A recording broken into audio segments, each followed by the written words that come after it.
Capital punishment, also known as the death penalty, refers to the state-sanctioned practice of killing a person as a punishment for a crime. At the moment, there are 58 countries worldwide that actively practice capital punishment, but the large looming question is whether or not capital punishment is biblical, and do governments have the God-given right to practice it? We can see that the Old Testament law commanded the death penalty for various acts like murder, kidnapping, bestiality, adultery, homosexuality, and so forth. We see this in Bible passages like Exodus 21, Leviticus 20, and Deuteronomy 13. Genesis 9 verse 6 says the following: "Whoever sheds the blood of man, by man shall his blood be shed. For God made man in his own image." This is what God said to Noah when he confirmed his covenant after the great flood. This tells us that God has given governments the authority to execute the death penalty for certain crimes.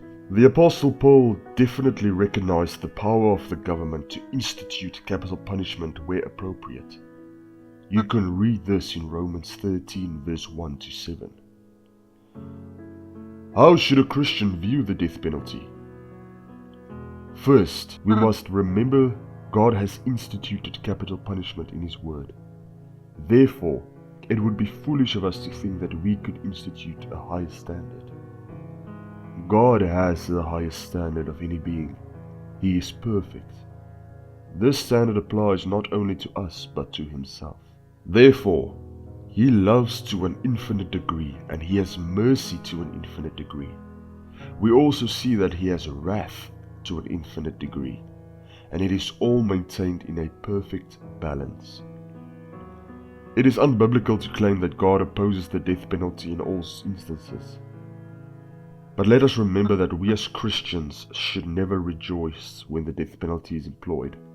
But at the same time, Christians should not fight against the government's right to execute the perpetrators of the most evil crimes.